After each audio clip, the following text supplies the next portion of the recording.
Well, thanks for having me on. I Oh my really god. appreciate it. Thank you for coming on. So, what I'm doing is that people come on and go through how they began their journey and then the benefits of it. I'm getting involved out here, advocate for blue collar, Really on union or non-union or not really union or non-union, just blue collar jobs. If you're not looking for the college path, maybe you want to get into a trade, but a lot of people, they're unsure, maybe get into it and they realize maybe it's not as easy as they thought. Nothing is easy, but maybe some people don't know where to start. People can like help them. You do that a lot too. You advocate for the union. I try to help. I have a couple videos giving young people tips that are getting into the trades, right? I tell them to save money.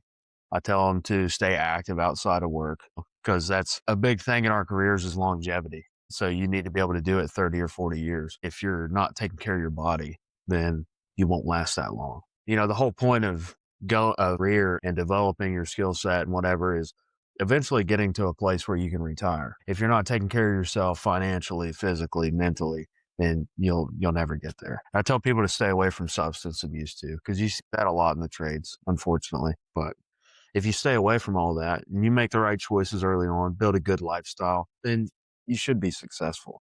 How did you get into the trades? Oof.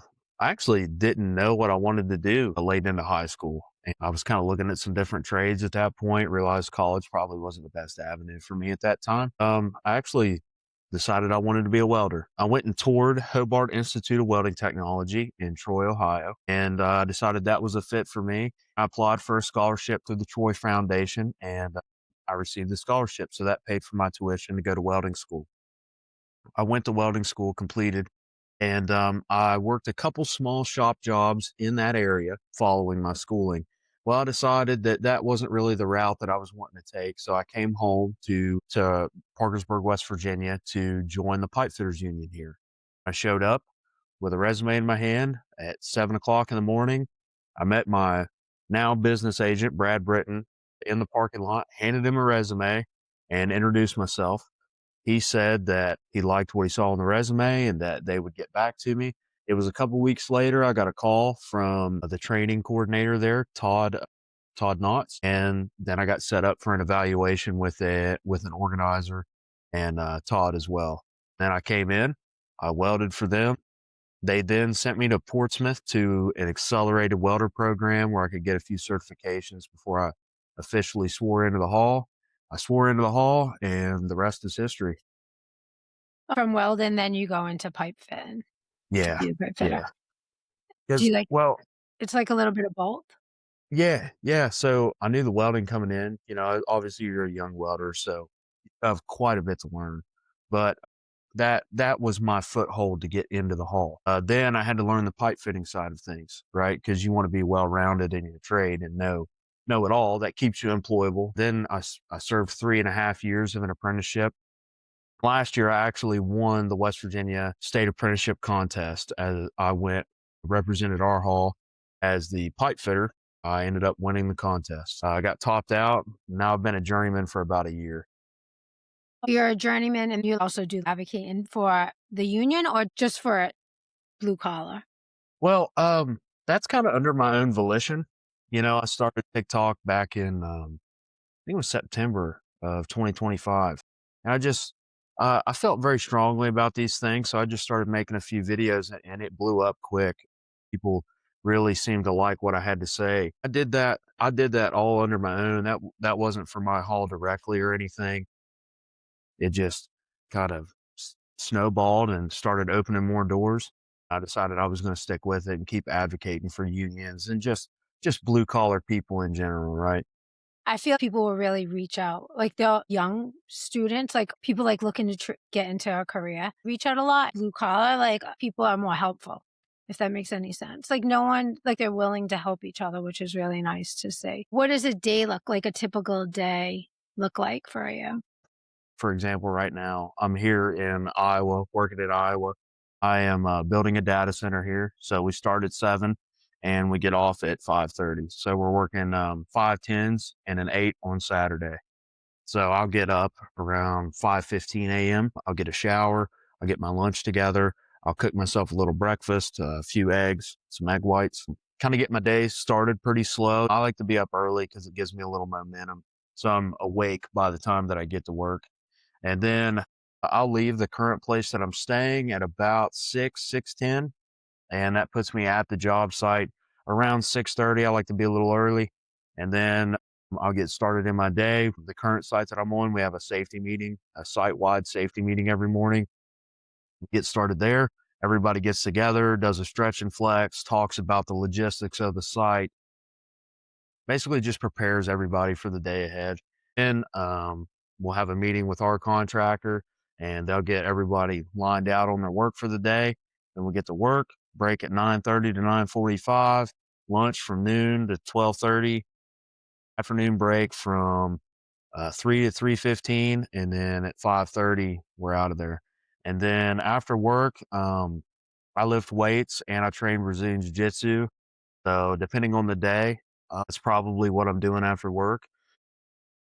And then I'll get home somewhere around 7, 7:30, even 8, depending on what I'm doing. Eat a meal prep that I prepped over the weekend, and then hit the sack and do it all over again. Wait, so are you traveling right now or you I'm traveling right now, so I'm from my hometown is Ripley, West Virginia, but I live in Parkersburg, West Virginia. I'm out of UA Local 565 Plumbers and Pipe Fitters in Parkersburg, West Virginia. So yeah, I traveled out here to Iowa to build a data center. I've been here for around 2 months. Yeah, those data centers, they're really cool right now. They're popping up everywhere. There's a lot of public, I don't know, probably public friction around them.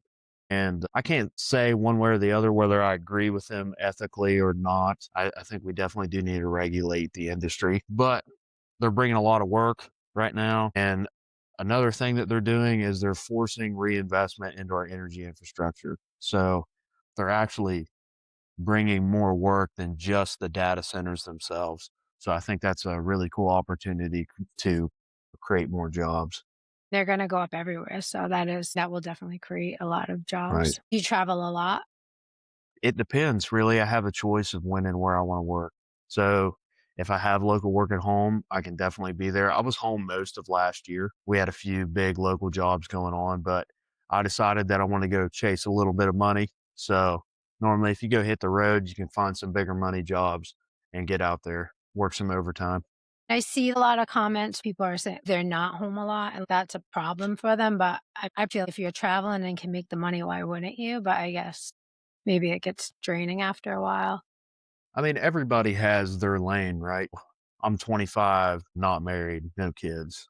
So what works for me might not work for other people, right? So I get if you have a family, you probably want to be home more often. And honestly, in my line of work, you can do that too, right? You're not forced to go work a certain amount of hours or work here, work there, or go travel.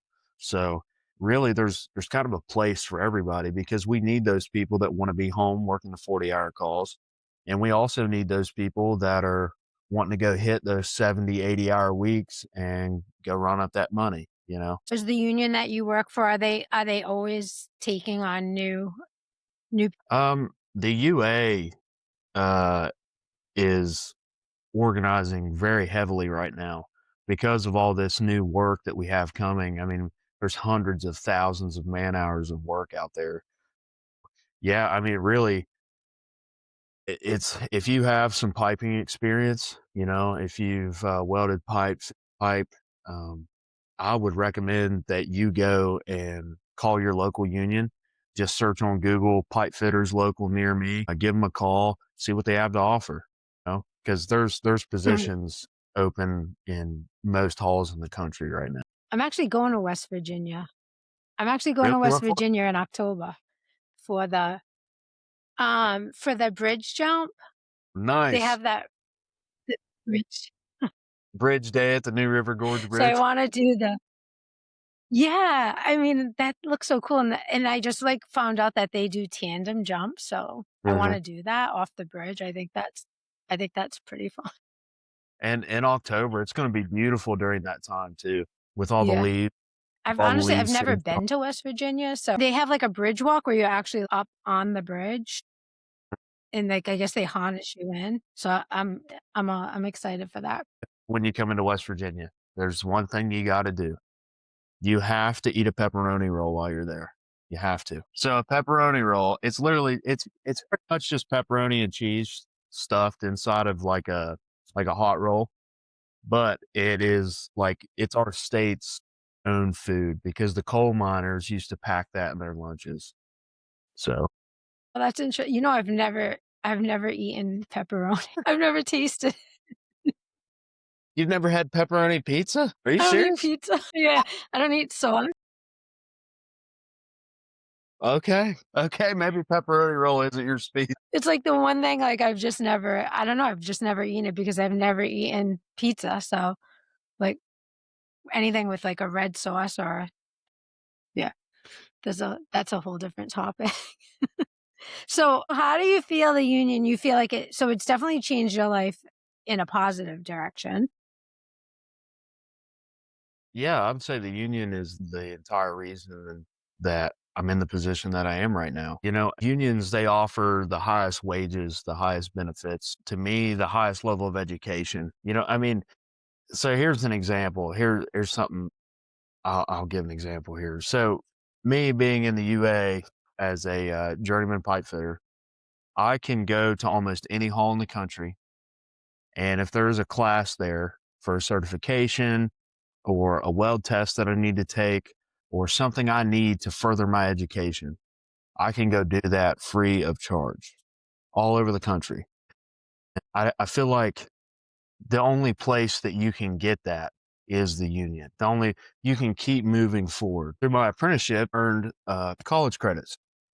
It's the apprenticeships that we go through, the level of education that we're able to obtain and to keep growing that education on top of the pay and the benefits, the retirement that I'm going to receive, it's bar none to me.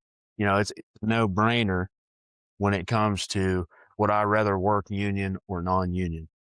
So I think unions are a net positive, right? Because unions are the whole reason that we have some of the working conditions that we do right now.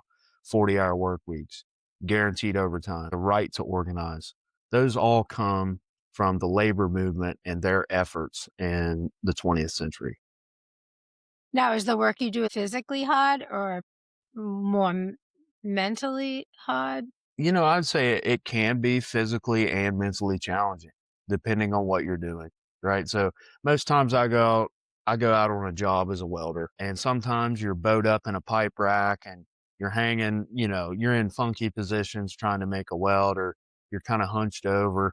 And you know, those things can be physically taxing, but using proper form, this circles back to me saying stay active outside of work. If you're taking care of your body, it's not near as hard on you as it is if you're making poor food choices, you're drinking, things like that.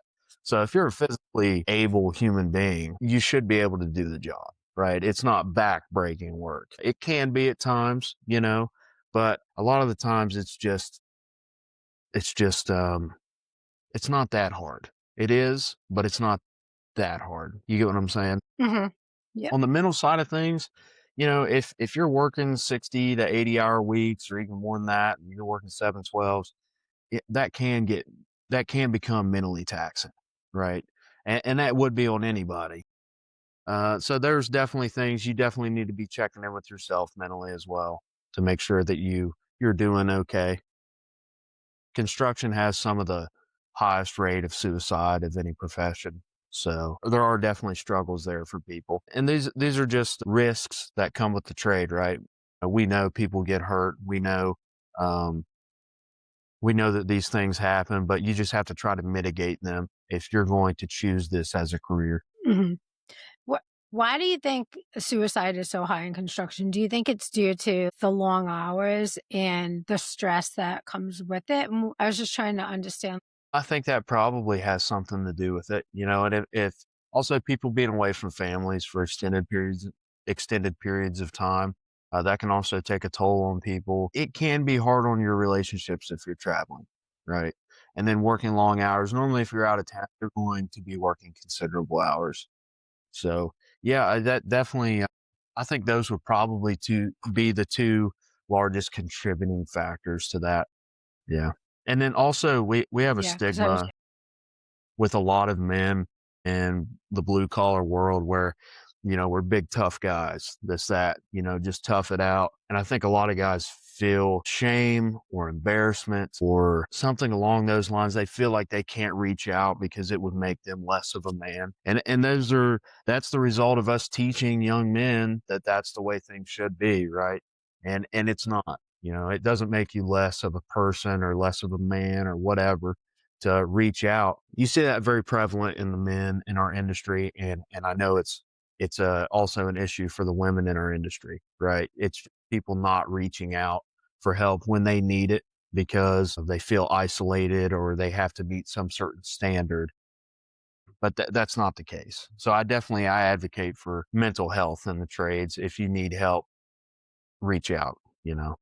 I wasn't thinking of it coming from women because women are more open, but I guess it would if you were a woman working in, in the trades, because you probably feel you have to be a little bit more of, have a backbone and not reach out to people for help if you're feeling stressed. Women in our trade definitely have a different set of challenges, right? I think that's another thing. That's another culture that we have to change. We have to make sure that we're treating women with respect on our jobs and looking out for them because they're our sisters just as much as any of the other guys on our job are our brothers. So you have to be your brother and sister's keeper. As a woman going into a construction company, my first day, I was so scared. I was so nervous that just because I had that whole misconception of how these guys are going to talk to me, things that they're gonna say, and honestly, it was nothing of what I expected at all. I mean, just they were the greatest bunch of people that I ever worked with going in. I was like, "Say they say something." What do I say? Those are valid concerns too. I'd say most of our professions are most most of us are very professional. We're there to do a job. Now obviously you have those bad apples, right? That's where those stereotypes come from. The way we change that is holding those people accountable. And that's just not some company's HR department holding them accountable. That's the other guys around them, right? Because that as another guy, you can nip that in the bud really quick rather than letting it get to a point where an HR department has to get involved with something like that, because normally, like, there was a girl that was murdered last fall by a guy at her job, you know, and there had been multiple reports that she had made of this guy harassing her and this, that, and whatever. And none of the other guys in that shop said anything. You know what I mean? They probably could have nipped that in the bud. So it's a culture change. We have to start holding people accountable. Do you work with any women, or is right now, is it just mostly men? There's plenty of women on the job site. Right now, there is a second or third year apprentice that's a woman on this job. And then obviously other trades have plenty of women in them. And then our helpers, a few of them are women as well. That's pretty cool. More women are moving up into the trade, so that's interesting. Yeah, yeah, we definitely need. Here's one thing I'll say about some women welders that I've seen. A lot of them are often better than the guys are. I don't know what it is. I have no clue. But there's some badass women welders out there in the pipe fitters union. That's pretty cool. Where does your path how do you see yourself moving up? Will you move up or will you just stay, Do you mean like moving up into like management or like, in the union itself? Is that something that you see yourself maybe looking into the future? I can't say I have any like political aspirations in the union per se. I definitely like to be involved. So if that is some sort of path that comes in the future, maybe. But right now, I just care about the union and what it stands for. So if I can play a part in helping the union, then I'm more than happy to do so. So not necessarily. I'm just kind of focused on learning my trade. I'm still very young in it. So I'm just kind of paying my dues, so to speak, and trying to reach the pinnacle of the skill set that I have in front of me. So that's what I'm focused on. Do the other days fun too? Because 'Cause you're working with everyone. Do you guys have fun on the job too? Oh, we have a great time. Like I know like a lot of like if you look on social media, you see like these these guys that are like acting real tough out on the job site, like it's super serious, like militant almost.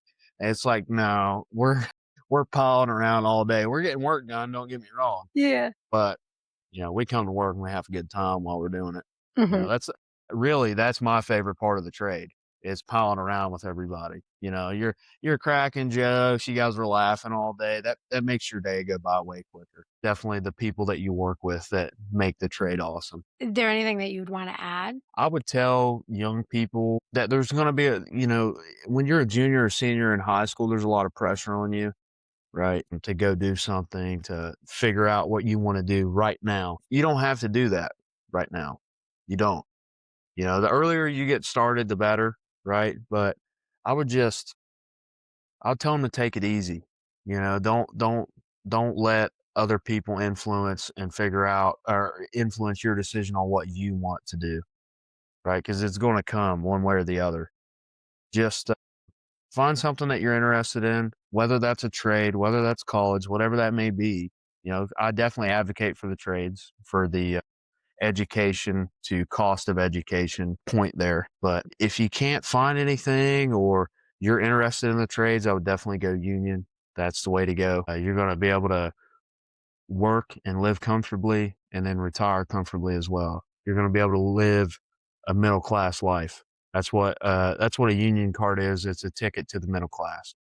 You're going to hear people talk about unions, and it's a lot of misinformation talking about how union workers are lazy, this, that, and the other. It's not the case. I go to work every day and I work hard, and if you join a union, you're going to have to work hard if you want to be successful. But you know what you're getting into. There's a lot of opportunity out there right now in the trades for people that are willing to go take it.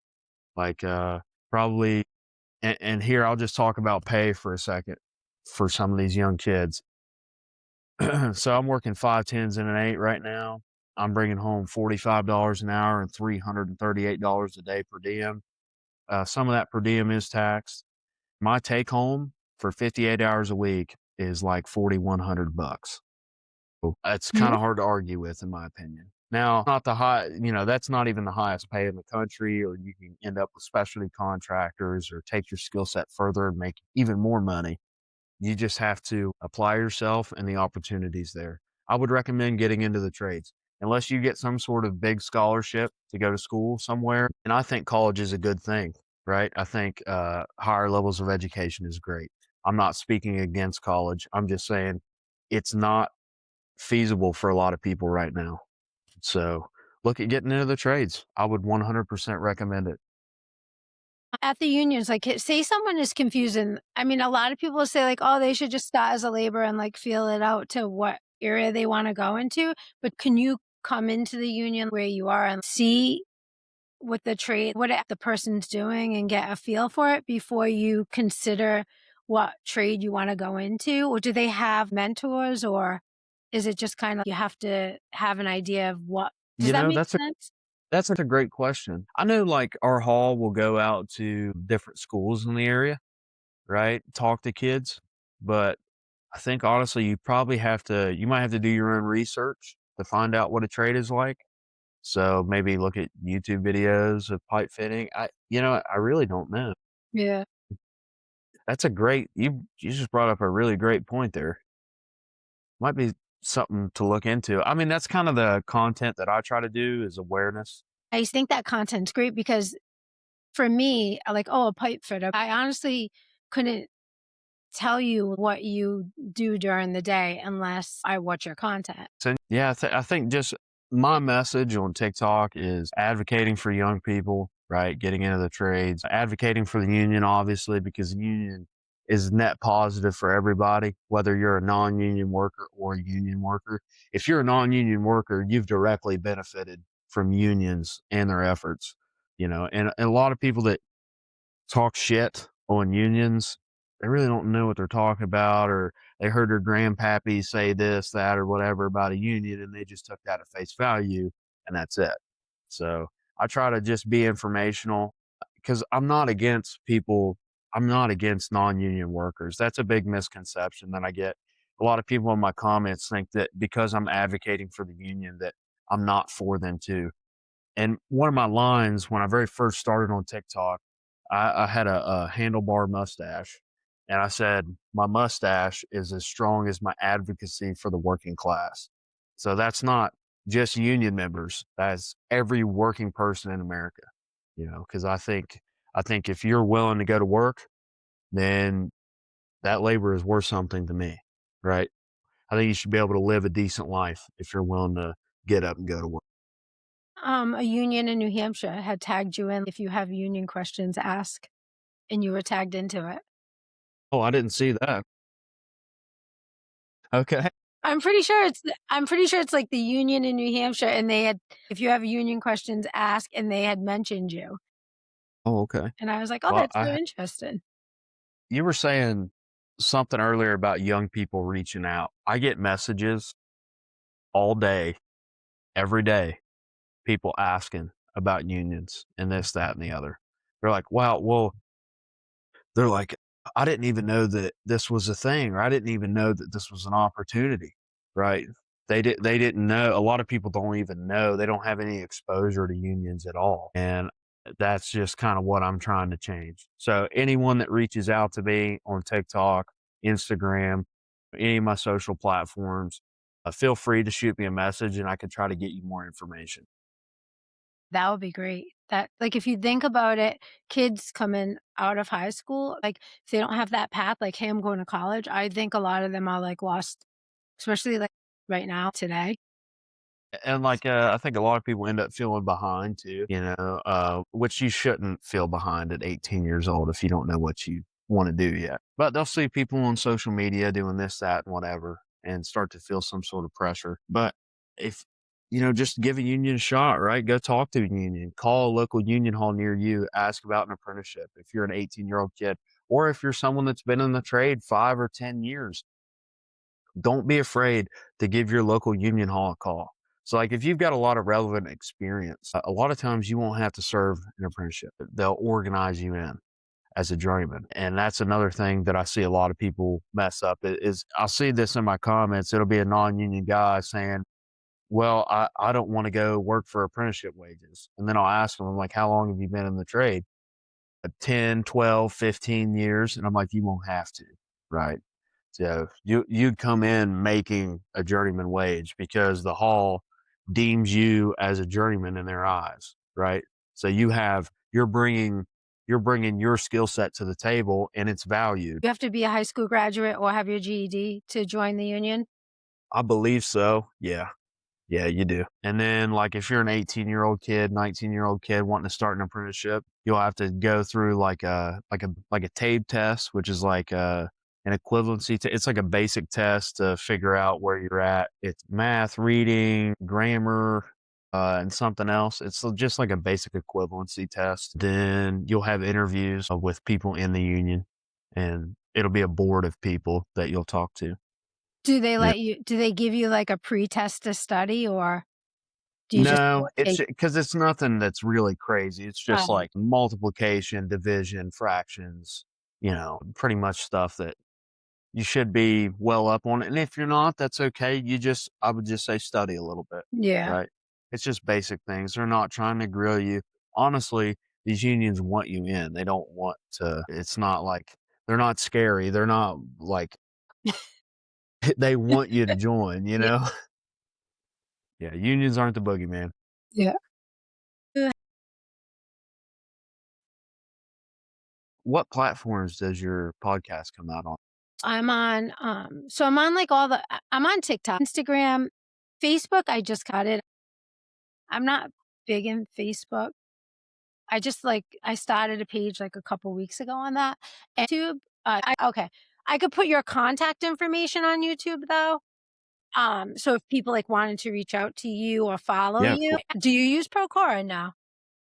No, I don't use Procore. No. Yeah, wait, what is Procore? The construction company I worked for, we used Procore, and it handles everything on the back end, from sending out the quotes to the project managers would go in. Everything is in this one program. So supers would go in or laborers would go in, and they would all add to safety, their tool talks. Everything's in that one program. And then at the end, when they close the job, they could send all the documentation. The supers didn't really enjoy using it because they felt like they didn't wanna be behind a computer, they wanted to be behind a hammer, which made sense. Mhm. But, I mean, I guess, like, it comes with the job that you have to sometimes be behind the computer too. Efficiency is really big in construction. So, I mean, I get it both ways. When I first started the construction company and they told me that they were having a toolbox talk, and the guy said, "Do you know what a toolbox talk is?" And I go, "Yeah, obviously. Everybody gets their toolbox and they say what tools they need in it for the day." And he was like, "What? Wait, wouldn't that be a toolbox talk?" And he's like, "You know, you're not even close." Hey, it was a good guess, though. I'll give you that. I mean, yeah, like, I was just thinking toolbox and talk, like, what are we gonna do? But yeah, I learned a lot there. Is that what kind of sparked your advocacy for young people getting into the trades? Actually, I think it was just while I was in the trade, working with the supers and the laborers and just working with everyone on the back end of it, and just seeing how they felt that they were received by how we were in the office. And it was never really like that. I mean, because basically we wouldn't have jobs without them. Right. So at that point, I just wanted to start a podcast in the office where they would like just get to come in, or we would go on site and just kind of show like who they are and what they do. One of them, but it was like such a misconception.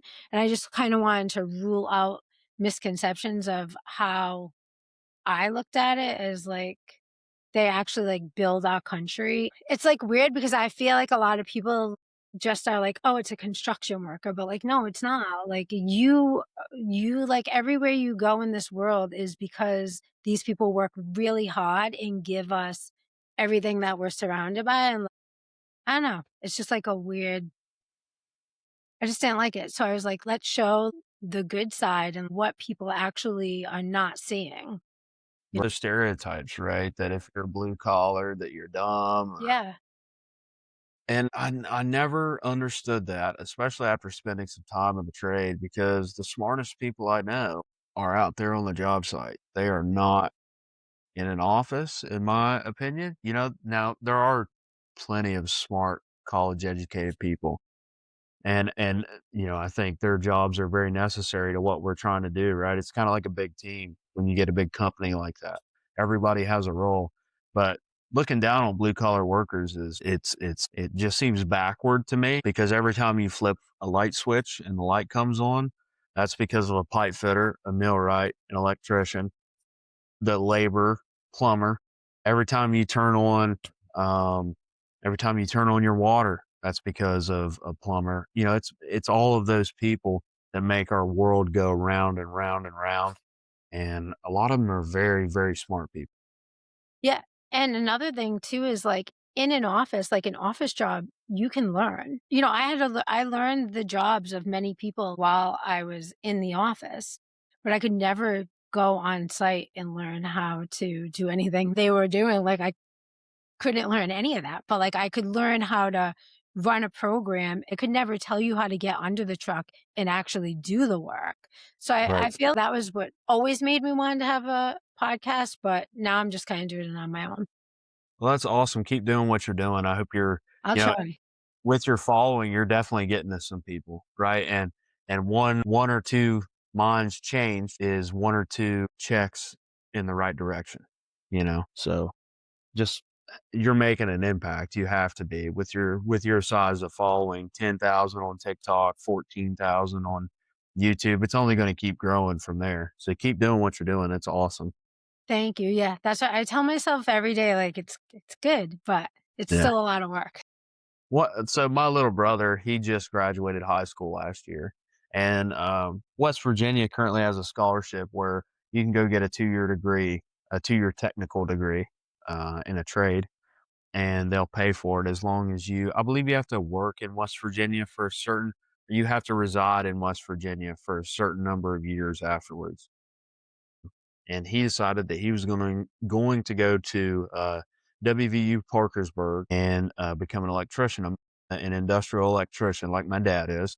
And I think that, you know, that's a great path. You know, he's still getting a college degree and he's also getting into the trade, right? So it comes to the same thing with like apprenticeships, like approved union apprenticeships. You end up getting college credits for that time served, right? So that's, and if you want to pivot and end up going towards something else, you've also achieved a higher level of education. Oh, that's pretty cool. And they, like, offer that because, like, he gets really good grades? Or is it just they offer it to a lot of the I think you do have to meet certain requirements, Mhm. right? So obviously you have to graduate Yeah. and then be accepted into a program. But WVUP is a community college locally where I'm from, and they actually have great programs. You know, they've just put a lot of money into their technical programs with all that money coming in from the state. So I think it's good that we're getting our young people trained out and getting them to work, and then we're also incentivizing them right to stay in their communities and work in their communities and bring that money back to their communities.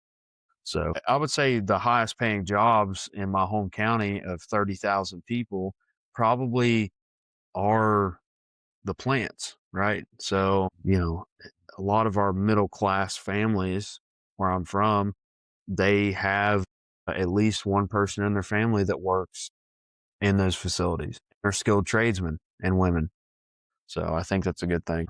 I hear nothing bad about electricians and HVAC. It's the 2 everyone's like, "Be an electrician, be an HVAC, be an electrician." I will say that those two trades are a little easier on your body than some others, Yeah. and they make good money doing it. You know, like it's really easy to go get some training and crack 100 grand or more your first few years in the trade. You know, so I think the first year I was in my union hall during my apprenticeship, I think I only made like 60, 70 grand. But then every year since then, I've been well over 100 grand.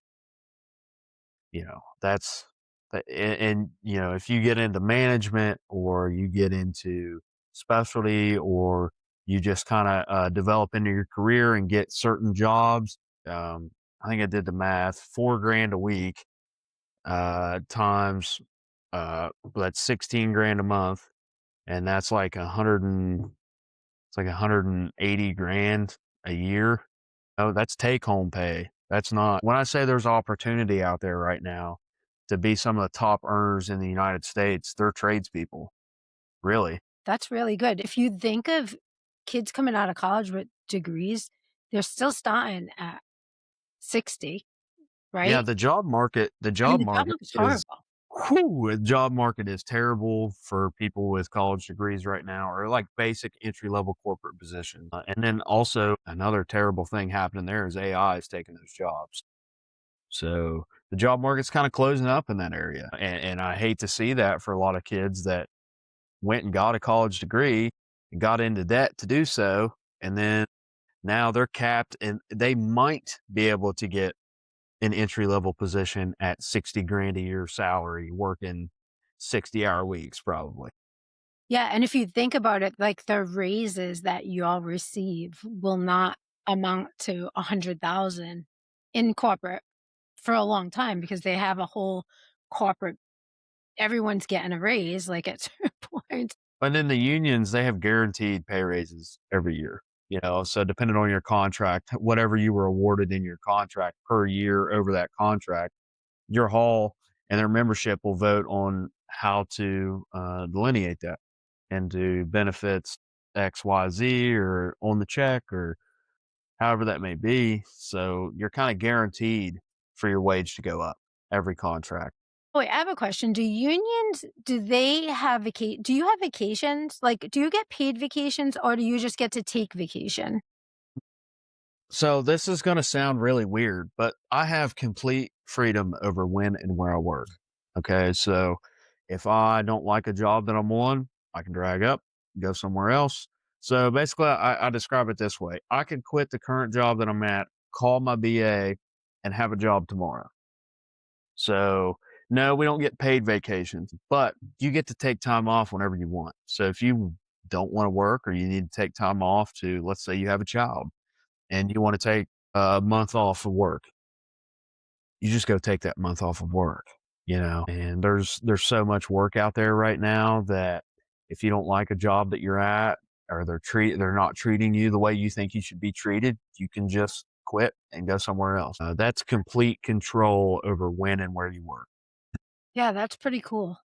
So what I'll do, like if I'm looking for a job, I'll call my business agent at my union hall and I'll be like, "Hey, what do we have going on right now locally?" And then they'll tell me all the local jobs. And he also actually runs a work document. It's a Word document, a live work Word document.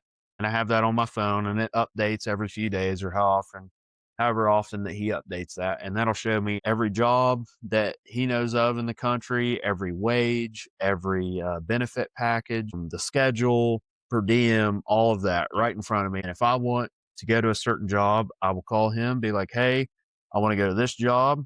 He'll call their business agent and their local and they'll set it up. So you can kinda go wherever the jobs are, and it could be anywhere. In California and I knew of a job going on out there, I'd be like, "Hey, want to go out? I want to go out here to, they got a big job in Los Angeles. I want to go out there." And he'll call their BA and kind of set that up. Yeah. It's really cool. Like most people that work for an hourly wage do not have that kind of freedom. No, Do not. no, not at all. Yeah.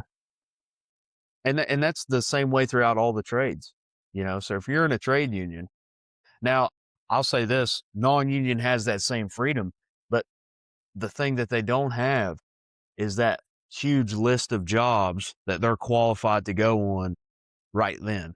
Yeah. You get what I'm saying? Yeah, yeah, yeah. So, my hall supplies work for me.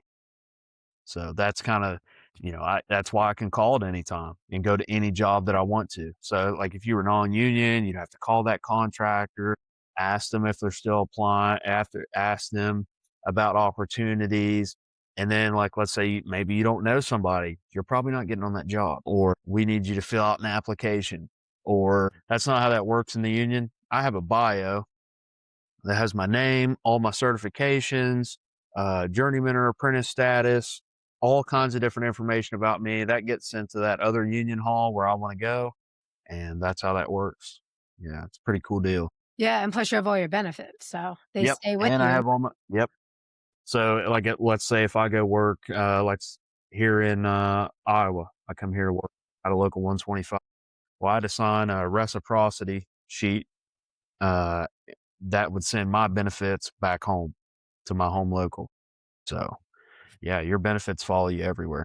Yeah, that's awesome because non-union, even if you went and worked at another place, they're not gonna put money into your 401k. 'Cause you're not gonna be there long enough. Another thing I would tell young kids, or if they're like teeter tottering about a trade and they're looking at a union, want them to not don't look at the trades or a union as another job, because it's not a job.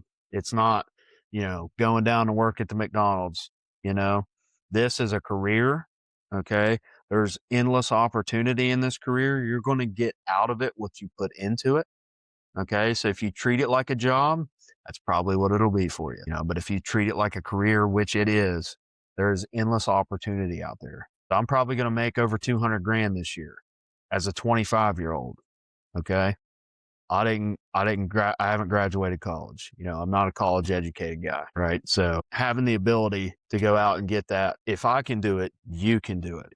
So, I would say bet on yourself if you're looking at getting into a trade, because that opportunity is there and there is a dire need for tradesmen and women right now. Yeah. Great, I'm coming. No, I'm just kidding. Going to work in the trades. I'll probably get you hooked up with a hole somewhere. I'm just I kidding. get I think that's I know, I was like, "Wait, I have no more questions," and then that's it, and then I won't shut up. No, no. This has been a great conversation. I appreciate you having me. Well, I'm so new to it, so I still get, like, really, really nervous. Well, you got to start small and work your way up. I'm just trying to, like, get comfortable, yeah. You did a great job. This has been Thank a you. pretty. Thank you. Well, miss, I do believe that I'm going to bounce if you don't need anything else from me. Nope, I don't, thank you, and I'll share that with you, and then we could just go from there. All right. Thank you, Alright, ma'am. Have a thank great you. day. Bye.